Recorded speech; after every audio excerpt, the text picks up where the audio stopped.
What's up, everyone? Welcome back to Savage Rounds with Xavier. Today for you, I've got a UFC 290 recap.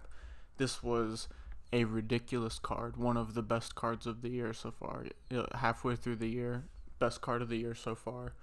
Um, let's talk about how I did prediction-wise and just about the card in general.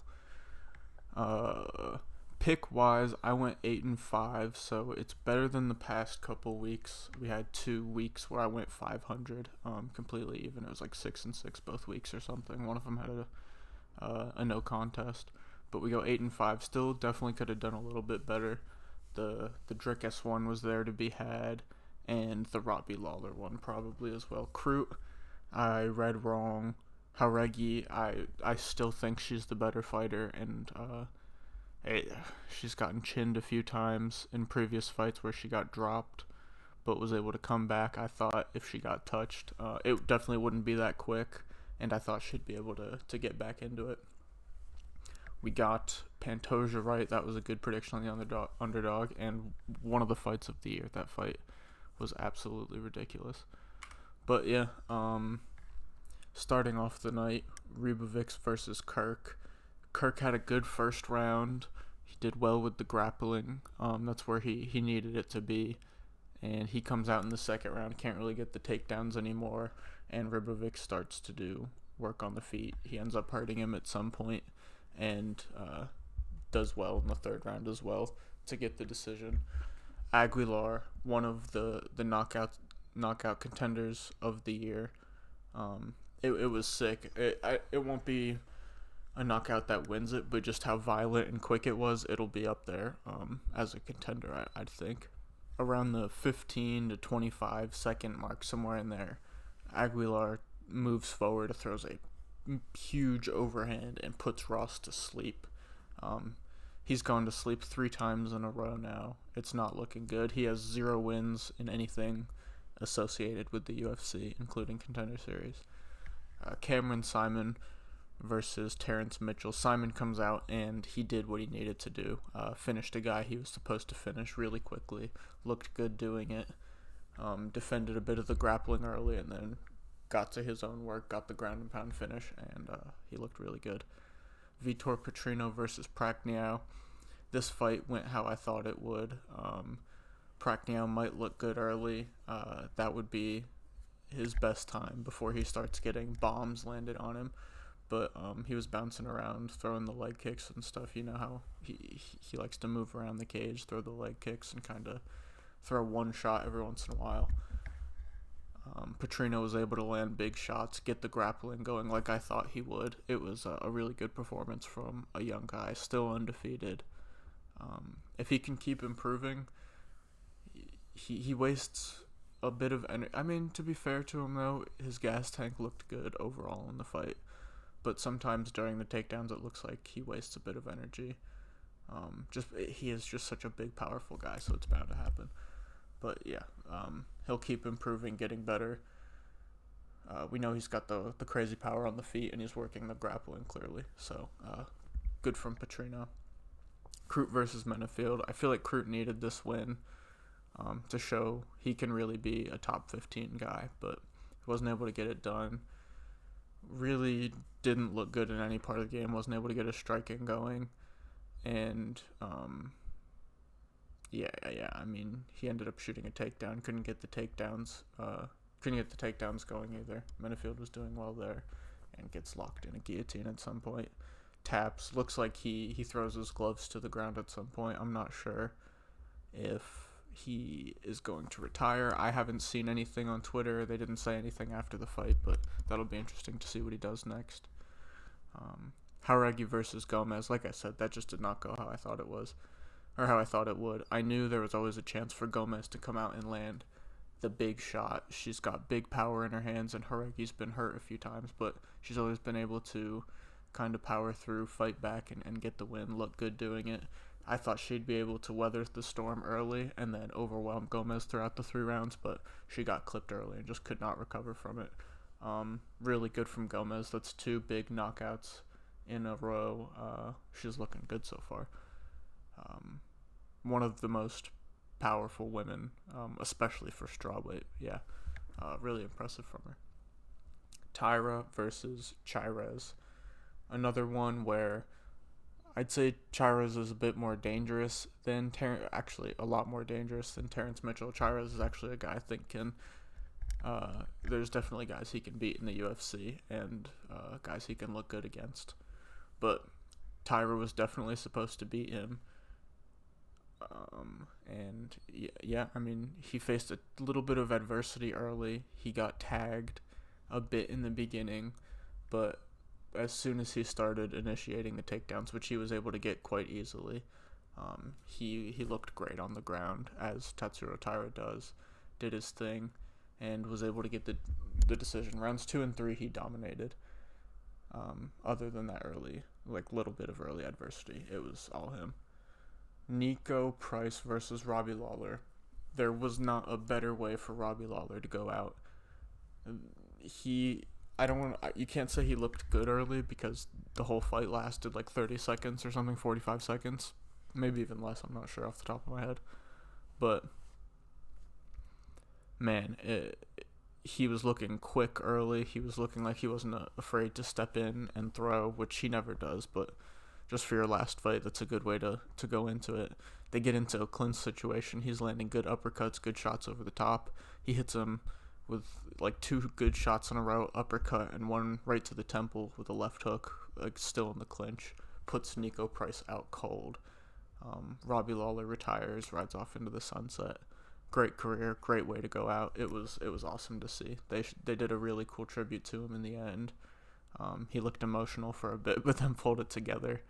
And yeah, it was just really cool to see a legend go out like that. You don't normally get to see guys, especially past 40, do this well, especially in their last fight. So it was really cool. First fight on the main card, Bo Nickel, Val Woodburn. This is another one where the prospect, his main opponent fell out on short notice. Same with Simon, Tyra, Bo Nickel. They all had opponents fall out on short notice. They get tossed someone new. Bo Nickel gets Val Woodburn, an undefeated guy who hasn't fought.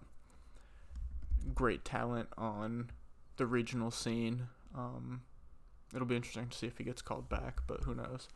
He comes in a week, maybe, I don't know, a week or less, super short notice, versus Bo Nickel. Bo Nickel shot one takedown really early. I don't even know if he was going for it, maybe just putting the thought into Woodburn's mind so he has to watch out for it, so he could get the hands going. Who knows, but he backs off of that takedown, jumps in, throws a nice hook, stuns Woodburn, tags him up a few more times and puts him out. Another really fast finish. There were a lot of finishes in under a minute or just barely over a minute. Like I said, it was a sick card. Even fights that go the distance, like Moreno Pantoja and Jalen Turner, Dan Hooker, insane fights. But speaking of Turner Hooker, I had Turner in this one, and he looked good early, but I don't know, at some point he started to slow down, and he got hurt at some point. Dan Hooker was throwing good shots. Dan Hooker is ridiculously tough. Ate a kick to the face, broke his orbital bone, broke his arm or his hand or his wrist, something like that as well, really early in the fight. He toughs it out. Like I said, even after that kick to the head, he gets wobbled in the second round. He fights back, ends up winning the second round, does well in the third round. He ends up getting the decision. What a war. It probably would have been fight of the night if not for Moreno Pantoja. Next up, one of the fights I've been talking about for a couple weeks regarding the middleweight title picture. Rob Whittaker versus Dricus du Plessis. If Whittaker wins, Sean Strickland probably had the title shot. If du Plessis wins, he 100% gets the title shot. He goes in there. Rob Whittaker looks okay early. He's not doing anything crazy, but it feels like he's leading the dance early. And then du Plessis just kind of, it's like he's a snowball getting pushed down a hill. As soon as he gets going, you just can't stop him. He was moving downhill, moving quick, and he just picked it up. I think he ended up winning the first round, Goes into the second round. He's looking good. He ends up stunning Whitaker with a jab, rushes him, chases him down, finds the finish in, I'd say, a little bit before halfway through the second round. It was a great performance from Duplessis. Izzy comes into the cage, kind of ruins Duplessis' moment. It was a little bit weird. Definitely didn't need to see it, but regardless, Duplessis had a great performance. We get Duplessis versus Israel for the belt, probably on that Sydney card. I'd be shocked if it didn't end up being on that card, just because Duplessis didn't really take much damage. We get to the co-main event, Moreno-Pantoja, fight of the year so far, probably. Absolutely incredible. Pantoja hurts Moreno at some point. Moreno looks so good on the feet at some points. Pantoja gets the grappling going. He looks good on the ground at some points. It's back and forth. I had it scored 3-2 Pantoja after all 5 rounds. Some people had it 4-1 Pantoja. I saw some people have it 3-2 Moreno. It goes to split decision. Pantoja gets the decision. It was, like I said, a sick fight. I thought the correct person got the decision, even though it was a really close fight. It'll be interesting to see if they go for technically the trilogy, or if you include the Ultimate Fighter fight, the 4th fight, I guess. It'll be interesting to see if they fight again.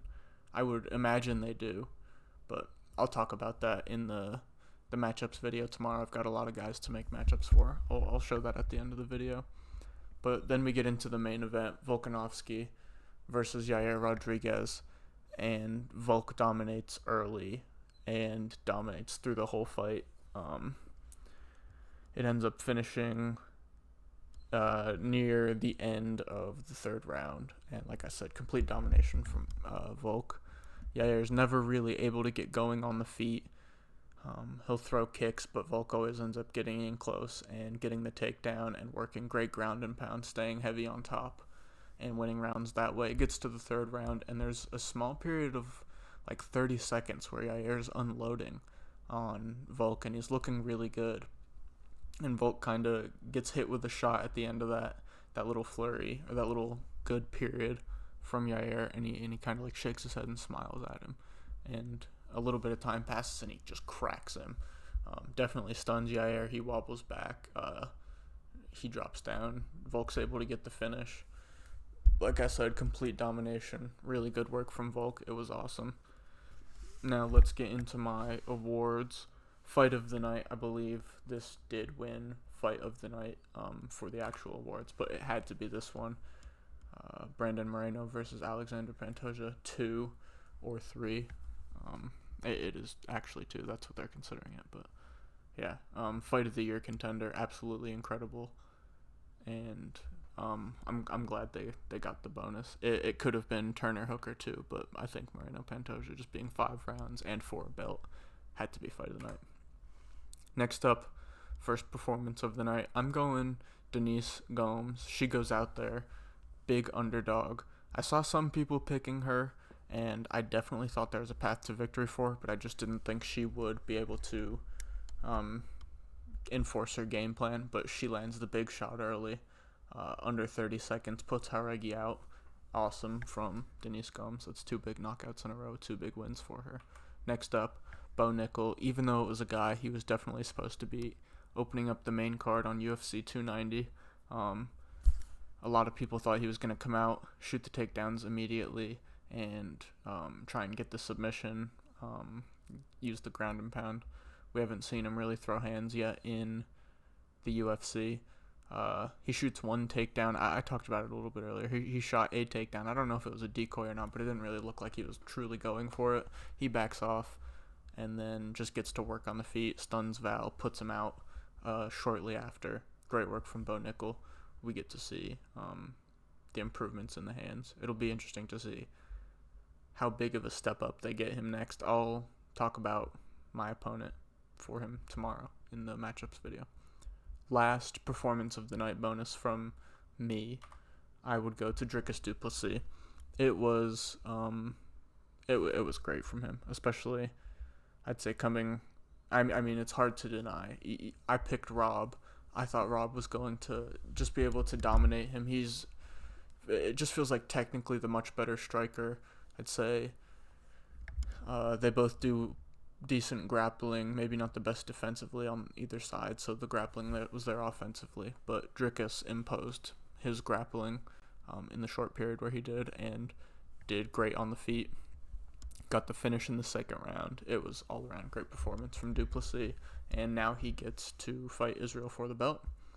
My winners of the night, winners for UFC 290, go to Robbie Lawler. He gets the finish. Not too many people thought he would get it done. I think a lot of people, including me, just thought the durability wouldn't hold up at this point. But he was able to get it done before Nico Price was able to land. He gets to ride off into the sunset with a knockout victory after a great career. Not many older guys at the end of their career get to go off with a win, so it was really cool to see. Next up, Dan Hooker. Not like betting wise and betting line wise the biggest underdog on the card, but very few people picking him to win. Like very few. Most people picking Jalen Turner, again including myself. He comes out, Jalen Turner looks good early, and Dan Hooker's able to tough it out through a broken orbital, broken arm, wrist, hand, something like that, both pretty early in the second round. He toughs it out, gets the win. And it was a spot where a lot of people thought he is kind of out of his prime, washed, and he probably is out of his prime, but you can see definitely not washed, so he gets to stay in the top 15, and it'll be interesting to see if he goes on a run from here or how he looks after this, what he can continue to do. But yeah, definitely a big win for Dan Hooker in UFC 290. Last big winner of the night. Again, same with the performance. Got to go with Dricus Duplessis for the last spot. I won't say the exact same things again, but just incredible performance. Finishes Robert Whittaker. Now gets to fight for the belt in Sydney versus Israel Adesanya. My three big losers of the night. First up, Shannon Ross. He got knocked out by Vinicius Salvador on Contender Series. Somehow ends up getting a shot when there's a card overseas. I believe it was in Australia. He gets a shot on that card somehow. Gets knocked out there by Clayton Rodriguez. Somehow gets another shot after 2 knockouts in a row. Then gets an even quicker knockout, I'm pretty sure, by lower level competition in Jesus Aguilar. He's not as good as Clayton Rodriguez. So 3 knockouts in a row. That was his last chance. There's no way he gets another shot. I'd be completely shocked if he does. But yeah, tough go in the UFC for Shannon Ross. Next up, Jimmy Crute. Like I said earlier, it felt like he needed that win to show he could really still compete, even though he's young. Not compete in general, just compete in the top 15. Like I said, or like I was going to say, at this point in his career, it feels like he's taken a lot of damage. He doesn't really eat shots well anymore. He's super hittable. He wasn't able to get the grappling going in this last fight, and the body language after the fight, throwing the gloves to the ground, I don't know, it just didn't look great. Rough night for Jimmy Crute. Last up, Robert Whittaker, losing to Dricus here. He was already in a weird spot in the division, but now it puts him in an even weirder spot because he already has 2 losses to the current champion. If Israel beats Dricus, where does Rob go from here? Because he would need quite a few wins to even get back in the picture. And then just considering he has 2 losses to Israel already, if Israel's still the champ at that point, what do you do with him? It's just a weird spot to be in for him. Finally loses to somebody other than Israel, and I won't say it was for sure his last shot to get back to the title, but there definitely still could be a path back for him. It would be a long and tough path, but it's still there. But I'd say that was likely his last shot to get back to the belt. But yeah, 290. Like I said, sick card. One of the cards of the year. Had one of the fights of the year probably going to be, Well, I guess they're still half the year, so I won't say probably going to be. But at this point, so far, fight of the year, card of the year, some sick fights. Got a good card coming up, not next weekend, but in a couple weeks. But yeah, tomorrow I've got matchups to make. I'm doing a bunch of fighters. I'm basically making a card, but I'm going Cameron Simon, Vitor Petrino, Alonzo Menafield, Yasmin Haragi, Denise Gomes, Tatsuro Taira, Bo Nickel, Jalen Turner, Dan Hooker, Rob Whitaker, Dricus Duplessis, Brandon Moreno, Alexander Pantoja, Yair Rodriguez, and Alexander Volkanovski. I'm making matchups for all of them. Like I said, it's basically a full card. That'll be Wednesday, tomorrow, and then Thursday will be the UFC Vegas 77 bets and predictions video. That is Holly Holm versus Mayra Benasilva. Definitely not going to compete with this card, but yeah, we'll talk about it Thursday. See you guys then. Peace.